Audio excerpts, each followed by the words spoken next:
अब ये एक बहुत अच्छा चार्ट बनाया है आपके लिए, जो आप एक स्क्रीनशॉट भी ले सकते हैं इसका।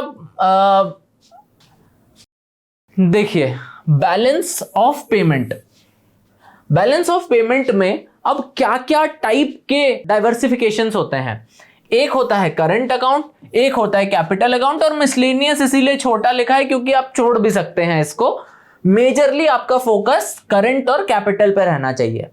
अब करंट अकाउंट क्या होता है? करंट अकाउंट वो होता है जो जिसके भी ट्रांजैक्शंस आपके दिमाग में समझने के लिए, ऐसा मान लीजिए छोटे ट्रांजैक्शंस, पर उसमें क्या क्या आ सकता है।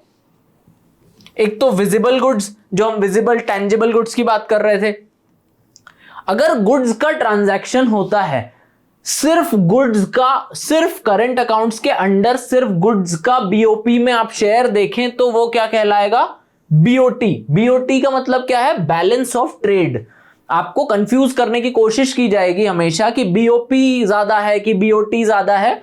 आप हमेशा याद रखिएगा बीओपी सबसे ऊपर आया है, बीओटी उसका एक सब पार्ट है। ठीक, तो बैलेंस ऑफ ट्रेड है। सिर्फ गुड्स की बात करेंगे अगर, तो वो बैलेंस ऑफ ट्रेड हो जाएगा। फिर इनविजिबल, इनविजिबल मतलब सर्विसेज, जो अभी हम देखते आ रहे थे कि हमारी जो भी सर्विसेज हैं, जैसे हमने कंसल्टेंसी दी, एडवाइजरी दी, कुछ सॉफ्टवेयर बेच दिया, तो आप सॉफ्टवेयर को छू तो सकते नहीं है। माइक्रोसॉफ्ट हमें, हमारे कंप्यूटर को आप छू सकते हो, पर कंप्यूटर के अंदर जो वो विंडोज एक्सपी या विंडोज 98 या विंडोज 10 7 जो भी डाल के दे रहा है उसको आप टच तो नहीं कर सकते हैं।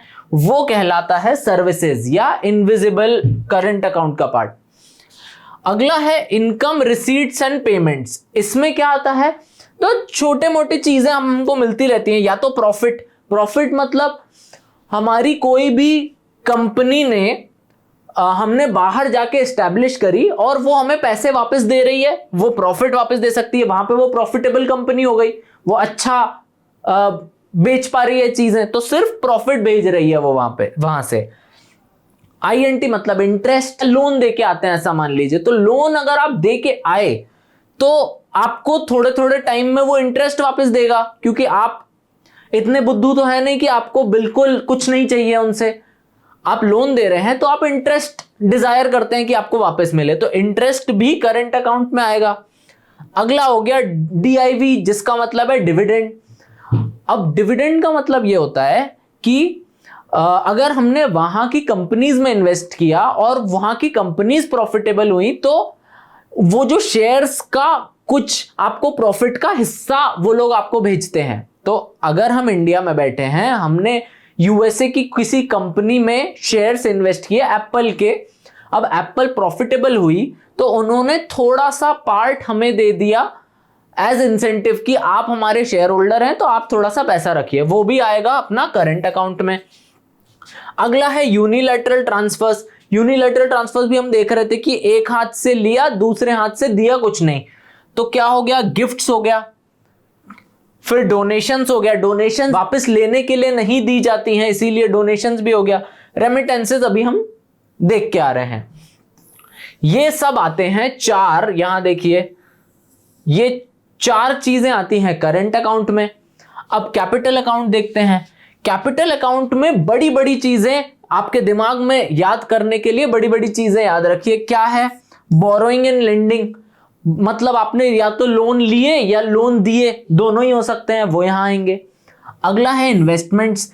आप या तो बड़ा कुछ इन्वेस्ट करते हैं या लेते हैं। तो अब ऐसा मानिए कि यहां पे हम शेयर्स में जो इन्वेस्ट कर रहे थे उसका सिर्फ हमें डिविडेंड यहां पे मिल रहा है। जो शेयर्स अगर कोई इन्वेस्ट कर रहा है वो पार्ट आपका एफपीआई में आ जाएगा। एफपीआई क्या होता है? Foreign portfolio investment. पोर्टफोलियो मतलब क्या होता है? वो मॉडल्स वाला पोर्टफोलियो नहीं है, ये वो है कि आपके कंपनी में किसी ने, बाहर वाले ने शेयर्स इन्वेस्ट किए। पर अब आपका ये क्वेश्चन आना चाहिए, अगर मैंने लैंड ही खरीद लिया तो, उस कंपनी का मैंने बिल्डिंग ही खरीद ली तो, तब उसको कहलाएगा एफडीआई। तब आपका ग्रेटर से रहेगा उसके मैनेजमेंट में।